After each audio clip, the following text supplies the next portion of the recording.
4년쯤 전에 세인트 사이먼 경의 결혼이 뜻밖의 결과로 끝난 사건은 무척이나 세상 사람들의 화제거리가 되었었다. 그러나 세상 사람들은 아직 그 사건의 진상을 모르고 있는 것이 틀림없었다. 그 사건의 해결에 대해서는 내 친구 셜록 홈즈가 큰 역할을 했으니 대충 이 진기한 사건에 대해서 이야기하고자 한다. 내가 결혼하기 23주 전, 아직 베이커 가의 하숙집에 홈즈와 함께 살고 있던 어느 날 홈즈는 오후에 의뢰하고 나던 산책에 나가 있었다. 그날 갑자기 날씨가 흐리고 바람까지 불기 시작해서 나는 하루 종일 집에 갇혀 있었다. 아프가니스탄 전쟁 때 입은 상처가 묵직하게 아프기 시작했기 때문이다. 나는 안락 의자에 앉아 건너편 의자에 두 다리를 얹어놓은 채 신문은 손에 들고 있었는데 그날의 기사도 죄다 읽어버렸기에 신문을 밀쳐놓고 책상 위에 있는 홈즈에게 온 편지 쪽을 바라보았다. 그리고 봉투에 찍혀있는 커다란 가문의 무늬를 보고서 도대체 어느 귀족인가 하고 막연히 생각하고 있었다. 이윽고 홈즈가 돌아오자 나는 그에게 말했다. 아, 신분이 높은 분에게서 편지가 와 있어. 아침에 온 건 아마 생선 가게와 세관에서 보낸 거겠지만. 아, 그렇지. 내겐 온갖 신분의 사람들에게서 편지가 오니까 재미있단 말이야. 그리고 초라한 편지일수록 사실 재미가 있네. 이 으리으리한 편지는 아마 달갑지 않은 초대장일 거야. 남에게 거짓말이나 하품을 하게 하는 상류 사회의 사교라는 걸세. 홈즈는 봉투를 뜯고 훑어보았다. 아냐 여보게, 이건 뜻밖에도 재미있는 사건이 될 것 같은데. 그럼 초대장이 아니로군? 달라, 틀림없는 사건 의뢰 편지야. 그럼 의뢰한 사람이 귀족이군. 그래, 영국 인류의 명문이야. 그거 축하해야겠군. 아니, 왓슨, 뽐내는 건 아니지만 나는 의뢰인의 신분보다는 사건이 흥미가 있는 것이 더 중요해. 하지만 이번 수사에는 어쩌면 재미도 있을 성쉽네. 요즘 자네 신문을 세밀히 읽고 있나 보군. 나는 구석에 있는 신문 더미를 가리키며 말했다. 이대로야. 할 일이 없어서. 그거 잘 됐네. 내게 정보를 제공해주게. 나는 범죄 기사와 사람을 찾는 안내란 밖에는 읽지 않거든. 특히 안내란은 얻을 것이 많아. 한데 여보게, 최근에 기사를 세밀히 읽었다면 세인트 사이먼 경의 결혼식 기사도 읽었겠군. 아, 읽었고 말고. 무척 재미가 있었네. 그거 잘 됐군. 바로 이 편지가 그 사이먼 경에게서 온 거야. 지금 읽어줄 테니까 자넨 신문을 뒤져 사건에 관한 기사를 죄다 가르쳐주게. 그럼 읽겠네. 셜록 홈즈 씨. 백워터 경 얘기로는 당신의 판단력은 절대로 믿을 수 있다고 하더군요. 내 결혼식에서 일어난 불행한 사태에 관해서 당신을 방문하여 의논드리고 싶습니다. 이 사건은 이미 경시청의 레스트레이드 경감이 수고를 해주시고 있지만 당신에게 의뢰해도 그 경감은 반대하지 않고 오히려 도움이 될 거라고 합니다. 4시에 찾아가겠습니다. 그 시간에 혹시 다른 약속이 있더라도 내 사건이 너무나도 중요하니 그 약속을 연기하시고 기다려주시기 바랍니다. 깃털 펜으로 썼는데 이 양반의 오른손 새끼 손가락의 바깥쪽엔 민망스러울 정도로 잉크가 묻어있겠군. 홈즈는 그렇게 말하고는 편지를 접었다. 내가 말했다. 4시라고 했나? 지금이 3시야. 1시간이면 오겠군. 그럼 그 동안에 자네가 수고해주게. 사건의 경위를 얼른 조사해두세. 신문을 뒤져 관계 기사를 날짜 순서로 정리해주게. 나는 의뢰인의 신원을 조사하겠네. 홈즈는 벽난로 옆에 있는 참고 서적 책장에서 붉은 표지를 씌운 책 한 권을 꺼냈다. 그리고 의자에 앉아서 무릎 위에 그 책을 펼쳤다. 이거야. 로버트 세인트 사이먼 발모랄 공작의 차남흠 1846년생. 그럼 금년에 41살이니까 결혼하기에 충분한 나이로군. 전 내각에서 식민차관을 지냈고 아버지인 공작은 외무상을 지냈네. 플랜타넷 왕가의 직계이며 외가는 튜더 왕가의 피가 흐르고 있어. 이것만으로는 별로 도움이 안 되는데. 왓슨, 구체적인 자료는 자네 쪽에서 나올 것 같군. 필요한 자료는 곧 나올 거야. 모두 최근의 것이고 또 난 흥미있게 읽었으니까. 다만 자네가 다른 사건에 정신을 쏟고 있어서 쓸데없는 말을 걸어 방해를 하면 좋지 않으리라 생각하고서 자네에게 말하지 않았을 뿐이네. 아, 그 사건은 해결되었네. 어서 기사가 정리되었으면 말해주게.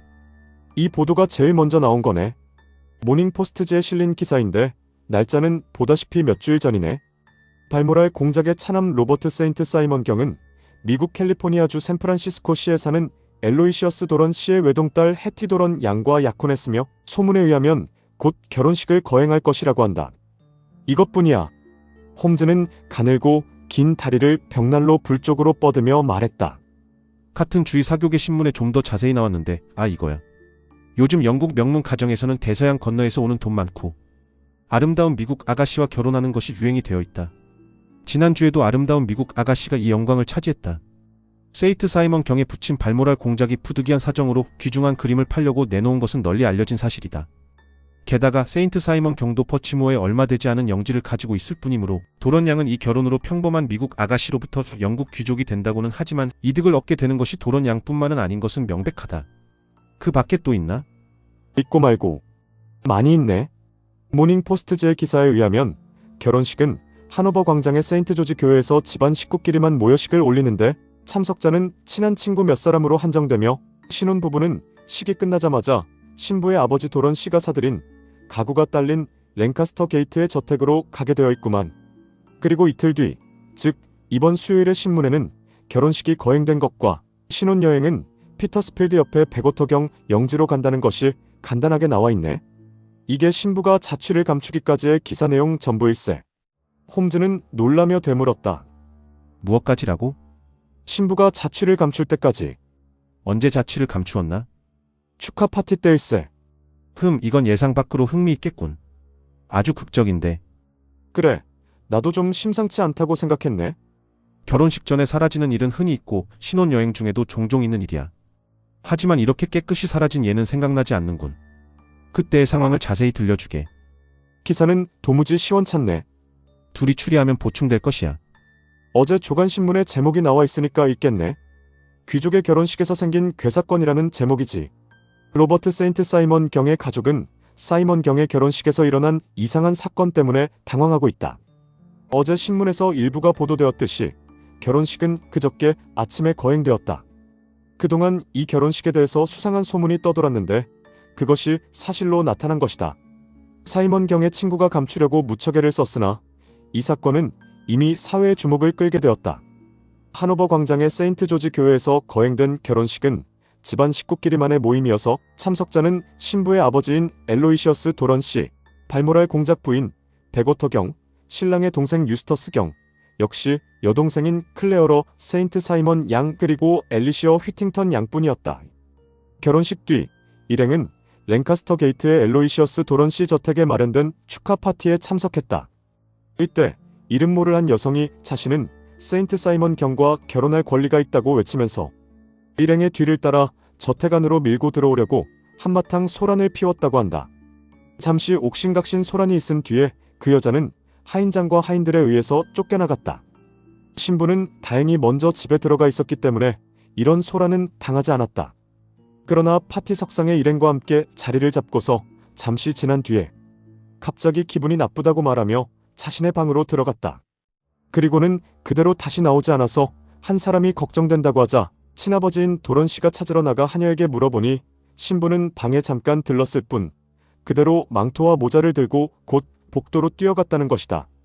하인 한 사람은 그런 복장을 한 여자가 집에서 나가는 것을 보았지만 신부는 의뢰 파티 석상에 있을 것으로 생각하고 그게 설마 신부 일이라고는 생각지 않았다는 것이다. 엘로이시어스 도런 씨는 이렇게 딸이 자취를 감춘 것을 확인하고서는 신랑과 함께 곧 경찰에 신고했다. 경찰은 지금 전력을 다하여 수사에 나서고 있으니까 이 이상한 사건도 곧 해결될 것이다. 그러나 어제 저녁 늦게까지 신부의 행방에 대한 단서는 잡히지 않았다. 일부에서는 범죄 사건이라는 소문이 있어 경찰에서는 앞서 소란을 피운 여자가 질투심에서나 또는 다른 동기에서 이 사건에 끼어들어 있는 것으로 보고 그 여자를 체포하기로 했다고 한다. 그게 전부인가? 또 하나가 있네. 다른 신문엔 짧은 기사만 나와 있는데 이 기사에는 의미심장한 데가 있어. 어떤 내용인가? 도런 씨 저택을 소란케 한 플로라 밀러라는 아가씨가 체포되었다는 기사야. 그녀는 알레그로 극장의 댄서였는데 신랑과는 몇 해 전부터 아는 사이라고 하네. 그 이상의 사실을 아무것도 나와 있지 않지만 하여튼 이걸로 사건의 모습을 대충 안 셈이야. 적어도 신문에서 알아낼 수 있는 한도 내에서는 말이야. 몹시 흥미를 끄는 사건인데 이런 사건은 어떠한 일이 있어도 맡아보고 싶네. 아니 벨소리가 나고 있군 왓슨. 벌써 4시에서 몇 분 지났으니까 틀림없이 그 신분이 높은 손님이 찾아오셨겠지. 왓슨 자넨 자리를 뜨지 말게. 제3자가 입회해주면 나중에 기억을 확인하기 위해서도 정말로 도움이 된다네. 문을 열고 들어온 사람은 기품이 있는 생김새의 신사로서 코가 높고 안색이 창백하며 입 언저리에는 어딘가 성급한 느낌도 들었지만 뚜렷하게 뜬 눈에는 하인에게 명령하는 신분으로 태어난 사람이 가지는 침착성이 나타나 있었다. 태도는 활발했지만 살짝 등이 굽고 무릎을 구부리고 걷기 때문에 전체적으로 나이보다 늙어 보였다. 머리칼도 가장자리에 새치가 섞여 있고 정수리 부분은 약간 빠져가고 있었다. 복장은 지나치게 멋을 부리고 있었다. 높은 컬러의 검정 프로코트를 입고 흰 조끼에 노란 장갑을 끼고 검은 에나멜 구두를 신은 데다가 엷은 색깔의 각반을 메고 있었다. 그는 왼쪽에서 오른쪽으로 고개를 돌리고 금태 안경에 달린 끈을 오른손으로 흔들면서 천천히 들어왔다. 어서 오십시오. 세인트 사이먼 경. 저쪽 의자에 앉으시지요. 이쪽은 제 친구이며 협력자인 왓슨 박사입니다. 좀 더 불 쪽으로 다가오시지요. 충분히 의논해야 할 것 같습니다. 홈즈 씨, 아시겠지만 참으로 난처하게 되었습니다. 정말로 어찌해야 좋을지 모르겠습니다. 당신은 이러한 문제를 많이 해결했다는 소문을 들었습니다. 하긴 나와 같은 신분의 사람과는 처음이시겠지만. 의뢰인의 신분을 말씀하신다면 더 높으신 분도 오십니다. 뭐라고요? 이러한 사건으로 최근에 오신 의뢰인은 국왕폐하였습니다. 저런, 그런 일도 있었군요. 그래, 어느 나라의 국왕인가요? 스칸디나비아 국왕입니다. 역시 왕비가 자취를 감추셨나요? 홈즈는 차분하게 말했다. 경께서도 아셔야 합니다만 의뢰받은 사건의 내용은 일체 다른 이에게 얘기하지 않습니다. 이건 경의 비밀을 지키는 것과 같은 얘기입니다. 아, 당연한 말씀이요. 정말로 옳은 말씀입니다. 신뢰를 했군요. 한데 내 사건에 관해서 당신에게 참고가 되는 것이라면 무엇이든지 물어주시오. 감사합니다. 저는 벌써 신문에 발표된 건 모두 알고 있습니다만 그 이상은 전혀 모릅니다. 신문에 보도된 것을 정확한 사실로 받아들여도 좋습니까? 신문의 내용은 틀림이 없습니다. 하지만 그것만으로는 모르는 점이 많아 판단을 내리기 어렵습니다. 사실을 알기 위해서 질문을 하도록 하겠습니다. 해티도론 양과 처음 만나신 건 언제입니까? 1년 전 샌프란시스코에서요. 미국으로 여행하셨군요. 그렇소. 그때 약혼하셨나요? 아니요. 그러나 친한 사이였겠군요. 해티와 사귀는 건 즐거웠고 또 그녀도 내가 좋아하는 걸 알고 있었소. 장인 되시는 분은 대단한 부자인가요? 태평양 연안에선 제일 가는 부자라더군요. 어떻게 재산을 모으셨나요? 광산이지요. 몇 해 전에는 빈털털이었는데 노다지를 찾아내어 그걸로 투자해서 벼락 부자가 되었답니다. 그럼 도런 양 즉 부인의 성격에 대해선 어떻게 생각하시나요? 사이먼 경은 코안경을 좀 더 빨리 흔들며 벽난로 불을 들여다보았다. 사실 그 점이 좀 문제인데요. 홈즈 씨. 해티의 아버지가 부자가 되었을 때 그녀는 이미 20살이 넘어 있었지요.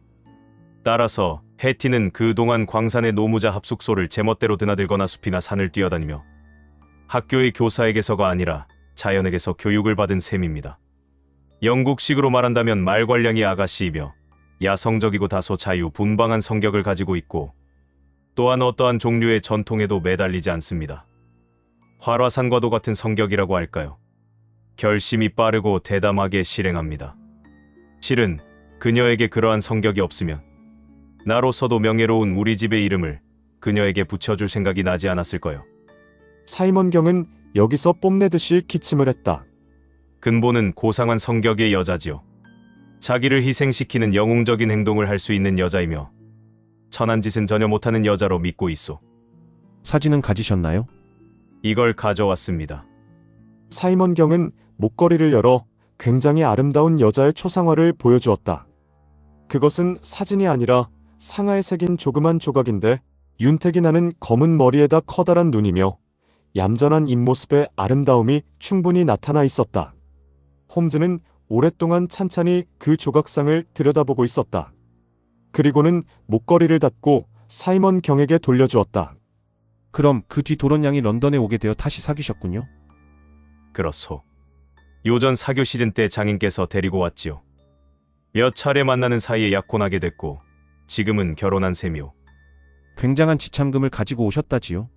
상당한 것이었소. 물론 우리 집안으로는 그렇게 많다고는 할 수 없지만 그건 물론 경께서 관리하게 되는 거지요. 결혼이 정식으로 끝났으니까요.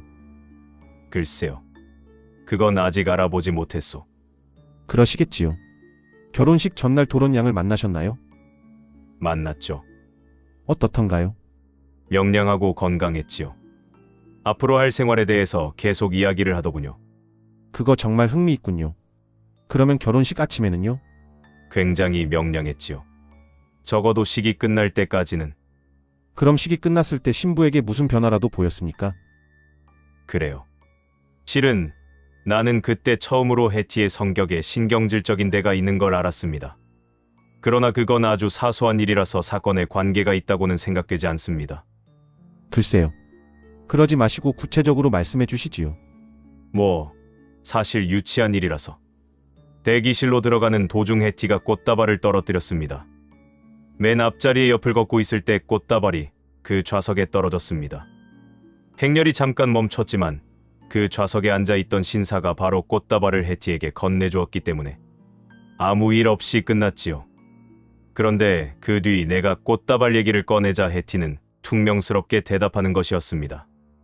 그리고 돌아오는 마차 속에서도 그런 사소한 일 때문에 어리석을 정도로 흥분한 것 같더군요. 그랬었군요. 앞좌석에 신사가 있었다고 하셨는데 그럼 일반인도 결혼식에 참석했습니까? 그래요. 교회가 열려 있어서 오는 사람을 쫓아낼 수가 없었지요. 그 신사는 부인의 친구분은 아니었나요? 아니, 당치도 않아요. 극히 평범한 남자였습니다. 어떤 차림새인지도 기억에 없을 정도였거든요. 아무래도 얘기가 빗나간 것 같군요. 그러니까 부인께서는 식장으로 가실 때에 비해서 언짢은 기분으로 돌아오신 거로군요. 그럼 장인댁으로 돌아가서는 어떤 일이 있었나요? 하녀와 얘기하더군요. 하녀란 어떤 사람입니까? 이름은 앨리스라고 합니다. 미국 여자고 아내와 함께 캘리포니아에서 왔습니다. 부인과 마음이 통하는 친구 같은 사람인가요? 다소 도가 지나칠 정도입니다. 내가 보기에는 아내가 너무 그 하녀를 놔두는 것 같더군요. 하긴 그런 점에서는 미국인과 우리들의 사고 방식이 다르니까요. 부인께서는 그 앨리스라는 하녀와 얼마나 이야기를 하셨습니까? 한 2, 3분간이었죠. 나는 딴 생각을 하고 있었습니다만 두 사람의 이야기를 듣지는 않으셨군요. 해티는 광산의 채굴권을 빼앗겠다라든가 그런 말을 했습니다. 그녀는 그런 속어를 잘 썼는데 나는 무슨 뜻인지 몰랐습니다. 미국의 속어에는 상당히 의미가 깊은 것이 많습니다. 그리고 부인께서는 하녀하고 이야기한 다음 어떻게 하셨습니까? 파티에 나갔습니다. 경께서 부축하시고요? 아니요, 혼자 나갔습니다. 해티는 그런 사소한 일에는 자기 스스로 아주 잘 처리했으니까요. 그리고 우리들이 자리에 앉아 10분쯤 지났을 때 갑자기 벌떡 일어서더니 작은 소리로 몇 마디 양해를 구하고는 방을 나가버렸지요. 그리고는 영영 돌아오지 않았습니다. 하녀인 앨리스의 진술에 의하면 자기 방으로 가서 홀레복 위에다가 망토를 걸치고 모자를 쓰고서 밖으로 나가셨다던데요? 그렇습니다. 그런데 그 뒤에 아내가 플로라 밀러와 함께 하이드 파크 공원으로 가는 걸 본 사람이 있다더군요. 그 여자는 지금 구류 중이고 결혼식 날 도런 시댁에서 소란을 피운 장본인이죠. 그 젊은 여자와 경의 관계에 대해 몇 가지 묻고 싶은데요. 세인트 사이먼 경은 어깨를 으쓱하며 눈썹을 치켜 올렸다. 5, 6년 동안 친하게 지냈습니다. 그 전에 알렉으로 극장에 있었던 여배우입니다. 나로서는 해주란 만큼 해주었으니까 이제 와서 불평을 들을 까닭은 없습니다. 그러나 홈즈 씨, 아시다시피 여자라는 건 감정적이니까요. 플로라는 예쁜 여자이긴 하지만 몹시 열정적인 성격인데다 헌신적으로 나를 사랑했던 모양입니다. 내가 결혼할 것이라는 소문을 듣고는 끔찍한 편지를 몇 통이나 보내왔지요. 사실 결혼식을 조용하게 올린 이유도 교회에서 소란을 피우기라도 하면 난처했기 때문이었지요. 우리들이 결혼식에서 돌아오자 플로라가 바로 도런 씨 저택의 현관 앞에 나타났습니다. 그리고는 아내에 대한 욕설을 퍼부으면서 쳐들어오려고 했습니다만 아무래도 그런 일이 꼭 있을 것 같아서 미리 사복 경관 두 사람에게 부탁을 해둔지라 그들이 플로라를 바로 쫓아내버렸습니다. 플로라는 떠들어대도 소용없다고 생각했는지 조용해졌습니다. 부인께서는 그걸 들으셨습니까? 다행히 듣지 못했지요. 그리고 나서 나중에 부인과 함께 공원을 거닐었다는 말씀이군요. 그렇습니다. 경시청의 레스트레이드 경감도 이 점을 중요하게 여기고 있습니다. 플로라가 아내를 꿰어내어 어떤 끔찍한 올가미를 씌운 거라고 생각하는 모양입니다. 그렇게 추리할 수도 있겠군요. 당신도 그렇게 생각하시는군요. 그렇다고는 말하지 않겠습니다. 하지만 경께서는 그럴성 쉽지 않다고 생각하시는군요. 플로라는 파리 한 마리도 못 죽이는 여자입니다. 하지만 질투는 사람의 성격을 이상하게 바꿔놓습니다. 그건 그렇고 이 사건에 대해서 경께서는 어떻게 생각하십니까? 아니, 나는 당신의 의견을 들으려고 왔지. 내 의견을 말하려고 오진 않았습니다. 사실을 있는 그대로 이야기했습니다. 그러나 당신이 물으니 얘기하지만 아내는 벼랑간 높은 신분에 오르게 되었다는 일로 신경이 좀 날카로워진 게 아닌가 하고 생각했습니다. 그렇다면 갑자기 정신이 이상해졌다는 말씀인가요? 그래요. 사실 해티는 많은 사람이 갈망하면서도 얻을 수 없는 높은 지위를 버린 겁니다. 그것으로 미루어 머리가 이상해졌다고 밖에는 생각되지 않습니다. 홈즈는 미소를 지으며 말했다. 글쎄요, 아마 그러한 가정도 세울 수는 있겠지요. 세인트 사이먼 경, 이로써 필요한 자료는 대충 갖춰진 것 같습니다. 또 한 가지만 묻겠는데요. 파티 석상에서 창밖이 보이는 자리에 앉으셨습니까? 우리 자리에서는 길 건너편과 공원이 잘 보이더군요. 그러셨을 겁니다. 그럼 이젠 돌아가셔도 좋습니다. 나중에 연락해드리겠습니다. 세인트 사이먼 경은 일어서면서 말했다. 이 문제를 해결해 주시면 말입니다. 이미 해결되었습니다. 뭐라고요? 벌써 해결되었다고 말씀드렸습니다.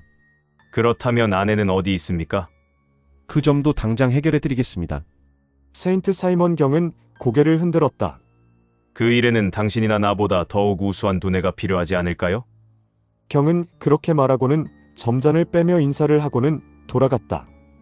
홈즈는 웃으며 말했다. 세인트 사이먼 경은 황송하게도 내 두뇌를 자기의 두뇌 정도로 보아주었네. 성가신 질문도 끝났으니 위스키를 마시든지 입담배라도 피우지. 나는 의뢰인이 들어오기 전에 이미 결론을 내리고 있었네. 설마 나는 이와 비슷한 사건의 기록을 여럿 가지고 있네. 하긴 아까 말한 대로 이번처럼 선명한 건 처음이지만 사정을 속속들이 듣고 보니 상상이 확신으로 바뀌었네. 상황 증거도 때로는 무척 중요한 거야. 자네와 마찬가지로 나도 들었지만 난 뭐가 뭔지 하나도 모르겠는데. 그러나 난 자네와는 달리 전례를 많이 알고 있지 않은가. 몇 해 전 스코틀랜드의 에버든에 똑같은 사건이 있었고 독일의 미넨에서도 꽤 비슷한 사건이 일어났었네. 아, 레스트레이드 경감이 왔군. 경감은 두꺼운 나사 양복에 목도리를 한 뱃사공 같은 복장을 하고서 손에는 검정 천자루를 들고 있었다. 그는 무뚝뚝하게 인사하고 앉더니 입담배에 불을 붙였다. 홈즈는 눈초리를 번득이며 물었다. 어떻게 된 거요? 꽤 시무룩한데?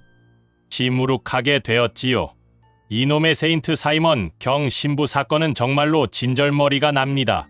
아무런 단서도 잡히지 않으니 말이오. 그거 안 됐군요. 이렇게 까다로운 사건은 처음이오. 어떤 단서도 손가락 사이로 빠져나가고 마니 오늘 하루도 헛수고만 했소. 홈즈는 경감의 윗도리를 만지며 말했다. 게다가 옷도 흠뻑 젖었군요. 그렇소. 하이드 파크 공원의 연못 속을 뒤졌으니까. 왜 그러신 거죠?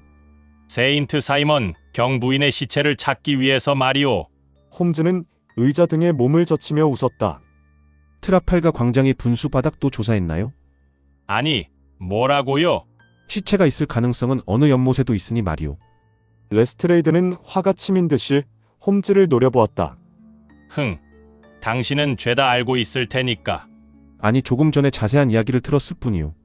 하긴 짐작은 하고 있었지만. 흥, 그렇다면 서펜타인 연못은 이 사건과 관계가 없다는 거요? 없다고 생각하오. 그럼 연못에서 이런 물건이 나온 건 무슨 까닭인지 설명해 보시오. 경감은 이렇게 말하면서 가지고 온 자루를 펼치고서 물방울이 뚝뚝 떨어지는 신부의 비단옷이며 하얀 공단 구두, 화환 등을 마룻바닥 위에 쏟아놓았다. 모두가 물에 젖어 있었다. 마지막으로 새 결혼 반지를 그 위에 얹어놓으며 말했다. 어때요? 홈즈 씨, 이렇게 되면 조금 난처할 텐데요. 홈즈는 입담배에 푸른 연기를 내뿜으며 말했다. 이걸 죄다 서펜타인 연못에서 끌어올렸단 말이오? 아니요. 연못가에 떠 있는 것을 공원지기가 발견한 거요. 세인트 사이먼 경 부인의 옷으로 확인되었기에 시체도 그 근처에 있을 거라고 생각했지요. 그 멋진 논법으로 말하면 인간의 몸은 모름지기 옷장 평에 있게 되겠군. 그래, 당신은 이 물건에서 어떠한 결론을 내렸소? 신부의 행방불명에 플로라 밀러가 관계되어 있다는 증거를 꺼낼 수 있다고 생각했소. 그건 좀 어렵지 않을까요? 레스트레이드는 못마땅하게 외쳤다. 홈즈 씨, 당신의 추리는 실질적인 추리라고 할 수 없어요. 이분 사이에 벌써 큰 잘못을 저질렀잖소. 이 옷에서 신부의 행방불명과 플로라 밀러가 관계되어 있는 것이 명백한데도 그건 어떻게 해서 그런 겁니까? 이 옷 호주머니 속에 명함 지갑이 들어있고 그 지갑 속에 편지가 들어있소. 보시오. 이게 그 편지요. 경감은 눈앞 테이블에 편지를 내동댕이 치며 말을 이었다. 편지에는 이렇게 쓰여 있소. 준비가 되는 대로 뵙겠소. 곧 와주시오. FHM. 그것 보시오. 나는 처음부터 플로라 밀러가 세인트 사이먼경 부인을 꿰어내어 자기 패거리들과 함께 숨겼음이 틀림없다고 짐작하고 있었소. 자, 보시오. 이 FHM은 플로라 밀러의 머리 글자요. 이 편지를 그 부인에게 몰래 전하고서 꿰어낸 게 틀림없습니다. 홈즈는 웃으며 말했다. 대단합니다. 레스트레이드 경감 멋진 추리로군요. 편지를 좀 보여주시겠소? 이렇게 말하고서 내키지 않은 듯이 편지를 집어들었으나 곧 흥미를 느낀 모양인지 홈즈의 입에서 흐뭇한 신음소리가 새어나왔다. 이건 굉장한 건데. 어떻소? 당신도 그렇게 생각하실 테지요? 생각하고 말고요. 레스트레이드는 신이 나서 일어나 고개를 숙이고 들여다보다가 놀란 듯이 외쳤다. 저런, 뒷면을 보고 있군요. 아니, 이쪽이 앞면이요. 앞면이라고? 당치도 않은 소리. 이쪽에 연필로 편지가 쓰여 있어요. 반대쪽은 호텔의 계산서 조각인 모양인데 이게 흥미를 끄는군요. 거기서는 아무것도 나오지 않아요. 나도 아까 보았지만 10월 4일 반값 8실링, 아침 식사 2실링 6펜스, 칵테일 1실링, 점심 식사 2실링 6펜스, 쉐리주 한 잔 8펜스라고 적혀 있을 뿐 그 밖엔 아무것도 없어요. 그건 그래요. 그러나 이게 중요한 게 틀림없어요. 하지만 편지 쪽도 머리 글자가 중요하니까 이것 역시 대단합니다. 어이구, 시간을 헛보냈군. 레스트레이드는 이렇게 말하고 일어섰다. 나는 난로 앞에서 탁상 공론이나 늘어놓는 것보다는 실제 행동을 중요하게 생각합니다. 안녕히 계십시오. 홈즈 씨, 누가 사건의 진상을 파헤치는지 두고 보면 알게 되겠지요. 그리고 젖은 옷가지를 자루 속에 넣고 돌아가려고 했다. 홈즈는 경감이 나가기 전에 온화한 목소리로 말했다. 레스트레이드, 당신에게 한 가지만 암시를 주겠소. 문제의 답을 가르쳐드리지. 세인트 사이먼 경 부인이란 만든 이야기요. 그런 인물은 있지도 않고 또 있었던 척도 없었소. 레스트레이드 경감은 가엾다는 듯이 홈즈를 바라보았다. 그리고는 눈길을 내게로 돌리며 이마를 3번 가볍게 두드리고서 뽐내듯이 고개를 흔들더니 급히 나가버렸다. 경감이 문을 닫자마자 홈즈는 일어서서 외투를 입었다. 저 사람이 밖에서 활동하는 것이 더 중요하다고 말했는데 사실 그건 틀림없는 말이기도 해. 그러니까 왓슨, 자네는 잠시 동안 신문이나 읽고 있게나. 나는 나갔다 올 테니까. 홈즈가 나를 두고 나간 것은 5시가 지나서였는데 나는 그 뒤에 따분할 틈도 없었다. 1시간도 되지 않아서 식료품 가게에서 커다란 상자를 들고 배달부가 찾아왔다. 그는 데리고 온 소년과 함께 상자를 열고서는 놀라서 보고 있는 내 눈앞에서 테이블 위에 아주 사치스럽지만 약간 식은 저녁 식사를 늘어놓기 시작했다. 도요새 한 쌍에 꿩이 한 마리, 거위간으로 만든 파이, 게다가 거미줄이 붙은 낡은 술이 몇 병 곁들여져 있었다. 사화는 이 맛있는 음식을 차려놓고는 마치 아라비안 나이트의 마신처럼 사라져버렸다. 9시 조금 전에 홈즈가 생기에 찬 모습으로 돌아왔다. 엄숙한 얼굴을 하고 있었으나 나는 그의 눈빛을 보고 그의 짐작이 빗나가지 않았다는 것을 느꼈다. 홈즈는 두 손을 비비면서 말했다. 아, 밤참을 차려놓고 갔군. 누가 오는가? 5사람분을 차려놓고 가버렸다네. 응, 두세 사람 올지도 모르네. 세인트 사이먼 경은 벌써 와 있으리라고 생각했네만. 아, 계단에서 들려오는 발소리는 아무래도 사이먼 경 같군. 곧이어 들어온 사람은 틀림없이 사이먼 경이었다. 그는 코안경을 한결 더 힘차게 흔들어대며 귀족적인 얼굴에 어리둥절한 표정을 띠고 있었다. 홈즈가 물었다. 심부름꾼이 찾아갔던가요? 그렇소. 편지를 보고 실은 매우 놀랐습니다. 그 이야기는 확실한 증거가 있는 이야기겠지요. 완벽한 증거가 있습니다. 세인트 사이먼 경은 의자에 깊숙이 앉아 이마에 손을 대었다. 우리 아버님은 뭐라고 하실까? 자식이 이 같은 수모를 받은 것을 아시면 전혀 생각지도 못한 사건이지요. 수모라고 생각할 것까지는 없습니다. 그거야 당신은 입장이 다르니까. 뭐 꼭 그렇다고 할 수 없지요. 부인의 갑작스런 행동은 경에게는 물론 충격적인 일이겠지만 그와 같은 경우에는 달리 방법이 없었다고 생각됩니다. 부인은 어머님이 계시지 않으니까 이렇게 절박한 일을 당했을 때 의논할 상대가 없었던 겁니다. 세인트 사이먼 경은 말했다. 아니, 수모입니다. 이건 분명한 수모입니다. 부인께서는 젊은 몸으로 매우 어려운 입장에 놓여졌으니 이해를 해주셔야 합니다. 아니, 누가 이해를 한단 말이오. 난 정말로 화를 내고 있는 거요. 이렇게 심한 수모를 당했으니. 홈즈가 말했다. 초인종이 울린 것 같습니다. 아, 계단에 발소리가 들립니다. 사이먼 경, 제 입으로 관대하게 해주시도록 부탁드려도 소용이 없는 것 같으니 제가 초대한 손님을 만나시는 편이 좋을지도 모르겠는데요. 그리고는 문을 열고서 부인과 한 신사가 방으로 들어왔다. 세인트 사이먼 경, 프랭크 헤이 몰턴 부부를 소개하겠습니다. 부인 쪽은 이미 잘 아실 줄 압니다만. 방에 들어온 여성을 보더니 세인트 사이먼 경은 의자에서 펄쩍 뛰면서 외쳤다. 해티. 그리고 눈을 내리뜨고 한 손을 프록 코트 가슴팍에 집어넣고 잠시 서 있었는데 아닌 게 아니라 참으로 자존심에 크게 상처를 입은 모양이었다. 몰턴 부인이 얼른 한 발자국 내디디며 손을 내밀었으나 그는 여전히 눈을 들어 올리려고 하지 않았다. 나는 이 아름다운 얼굴을 찬찬히 바라보았다. 틀림없이 그 목걸이 속에 들어있던 초상의 여인 도런 양, 아니 세인트 사이먼 경 부인이 틀림없지 않은가. 몰턴 부인은 사이먼 경에게 말했다. 화가 나셨군요, 로버트. 정말로 죄송하게 생각해요. 세인트 사이먼 경은 못마땅한 듯이 말했다. 변명 같은 건 그만두시오. 당신에게 몹쓸 짓을 했고 집을 나가기 전에 당신에게 설명드렸어야 한 것도 알고 있어요. 하지만 저는 어쩐지 걷잡을 수 없는 절망감에 빠져 있어서 이분 프랭크를 만난 뒤로는 제가 무슨 행동을 하고 있는지, 무슨 말을 하고 있는지 저 자신도 모르게 되어버렸어요. 강단 앞에서 기절하지 않은 게 이상할 정도였어요. 홈즈가 물었다. 몰턴 부인 사정을 말씀하시는 동안 저와 제 친구는 자리를 비우는 게 좋겠군요. 몰턴 씨라고 소개받은 남자가 나섰다. 이번 일에는 저희들이 너무 비밀을 지킨 탓도 있습니다. 저로서도 전 유럽이나 미국 사람들에게 진상을 알리고 싶은 심정입니다. 몸집은 작아도 야무지게 생긴 남자가 깨끗이 면도를 한 얼굴로 날카롭고 재빠른 어조로 말했다. 몰턴 부인이 말했다.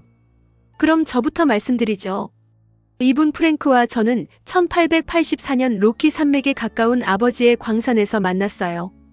그리고 결혼을 약속했어요.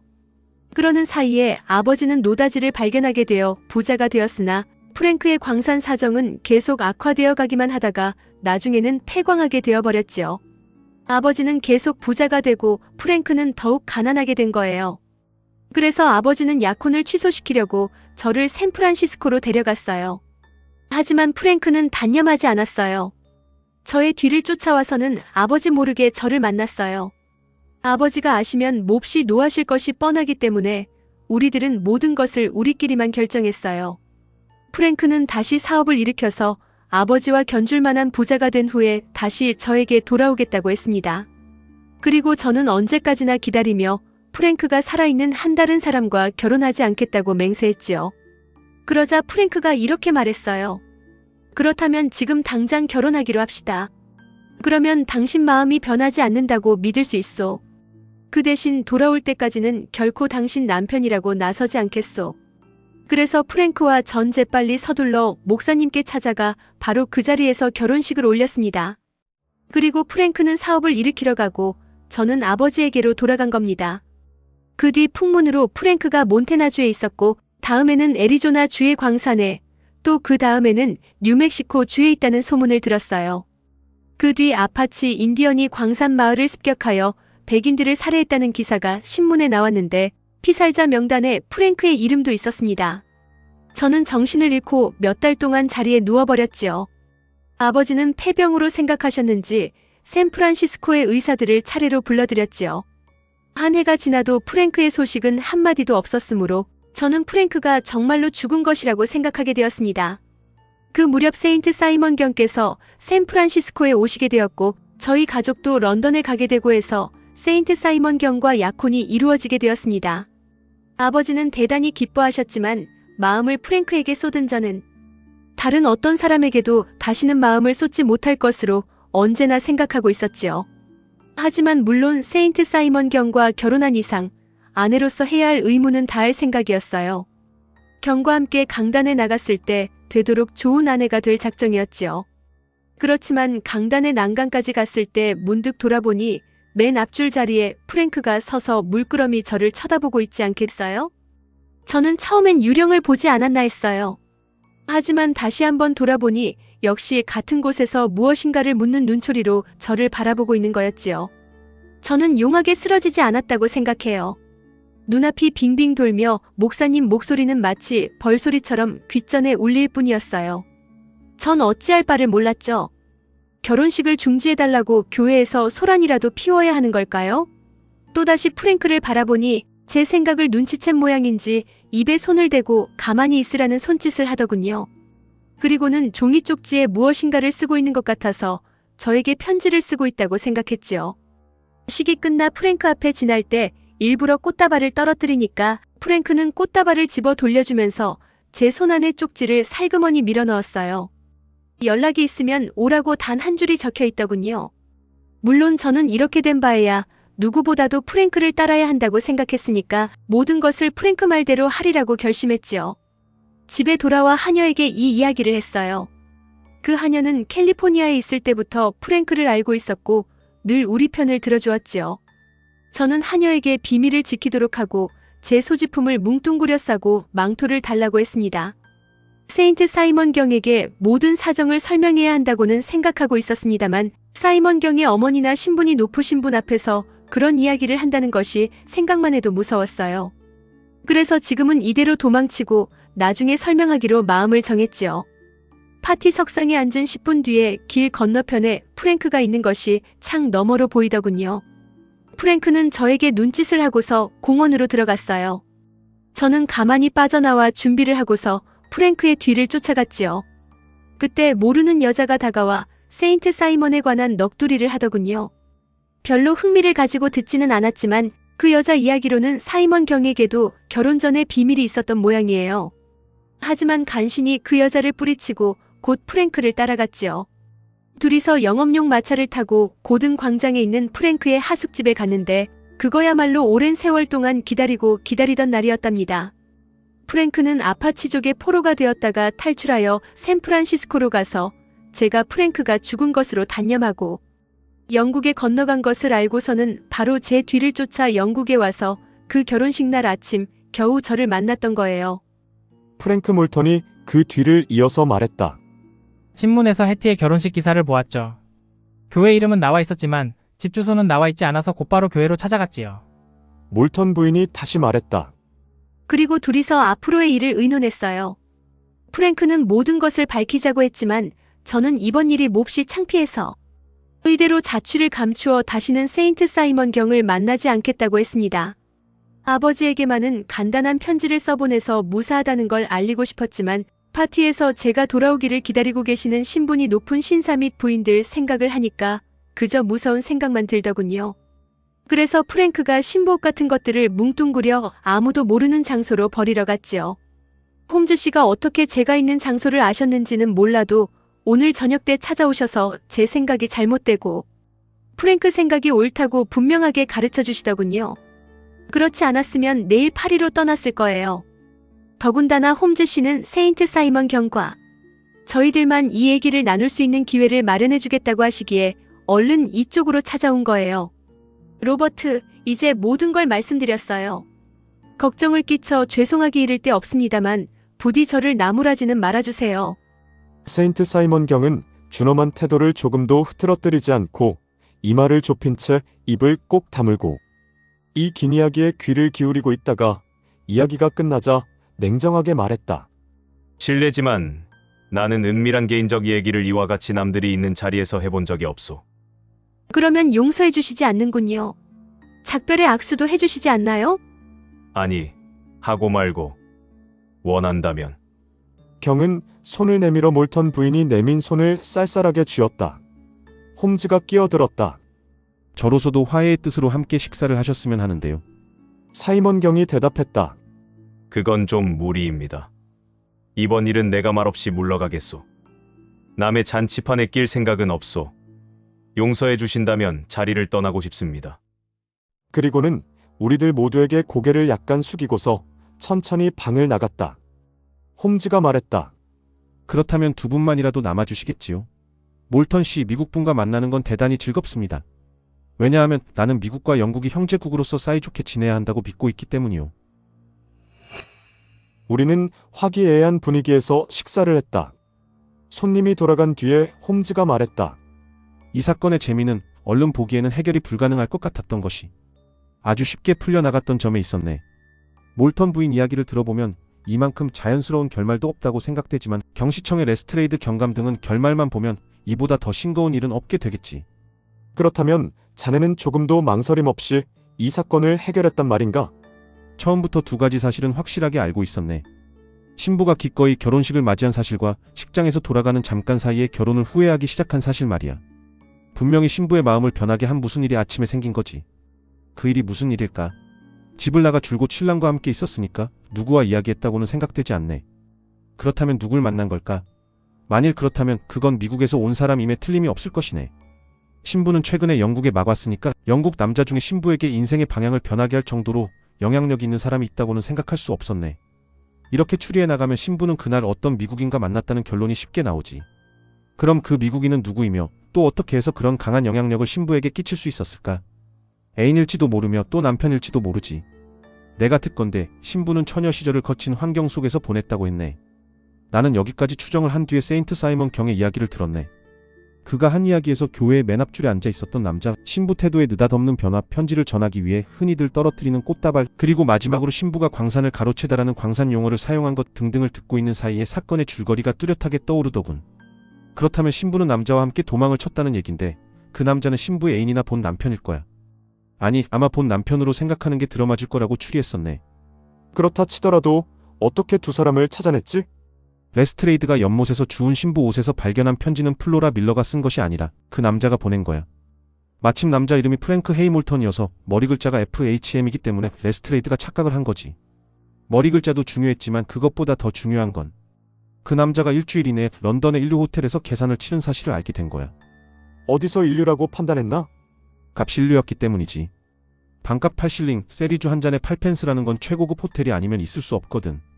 이런 인류 호텔은 런던에 흔하지 않아. 노선벌랜드가에서 두 번째 들어간 호텔에서 숙박부를 조사하여 프랭크 H. 몰턴이라는 미국 신사가 전날 숙박한 걸 알아냈지. 그 계산서를 보니 기재사항이 편지의 것과 똑같았네. 게다가 몰턴에게 온 편지는 고등 광장 226번지로 보내주기로 되어 있더군. 그곳에 가보니 다행히도 사이 좋은 두 사람이 집에 있기에 아버지와 같은 충고를 하여 세상 사람들에게, 특히 세인트 사이먼 경에게 자신들의 입장을 밝히는 것이 어느 점으로 보아도 유리하다고 타일렀지. 그리고는 여기 와서 사이먼 경과 만나라고 하고서 사이먼 경에게도 이리로 오도록 했네. 그러나 결과는 재미가 적었어. 사이먼 경의 태도는 별로 관대하지 못했으니까 말이야. 홈즈는 웃으며 말했다. 하긴 당연하지. 약혼에서 결혼식까지 성가신 절차를 밟기까지 했는데 3시간의 아내와 재산을 빼앗겼으니 자넨들 관대하게 굴 수는 없겠지. 우리는 세인트 사이먼 경을 탓하기에 앞서 그분에게 관대해야 했네. 그리고 절대로 그러한 처지에 빠질 것 같지 않은 우리의 운명에 감사해야지. 자네 의자를 바짝 당겨 내 바이올린을 집어주게. 아직도 우리들에게 남아있는 단 하나의 문제는 오직 이 쓸쓸한 가을밤을 어떻게 지내느냐 하는 것뿐이니까. 지금까지 셜록 홈즈 귀족 독신남 편을 경청해 주셔서 감사합니다. 화려한 귀족 사회의 이면에 숨겨진 인간의 본성을 꿰뚫어 본 홈즈의 통찰력이 여러분께도 깊은 여운을 남겼기를 바랍니다. 고전 명작 오디오북은 언제나 원작의 감동을 가장 깊고 생생하게 전달하기 위해 노력하고 있습니다. 오늘의 이야기가 즐거우셨다면 구독과 좋아요, 그리고 알림 설정을 통해 홈즈의 다음 활약을 가장 먼저 확인해 보시기 바랍니다. 여러분의 따뜻한 댓글은 더 좋은 오디오북을 제작하는 데 큰 힘이 됩니다. 다음 시간에는 셜록 홈즈의 모험 그 11번째 이야기 녹주석 보관편으로 다시 찾아뵙겠습니다. 감사합니다.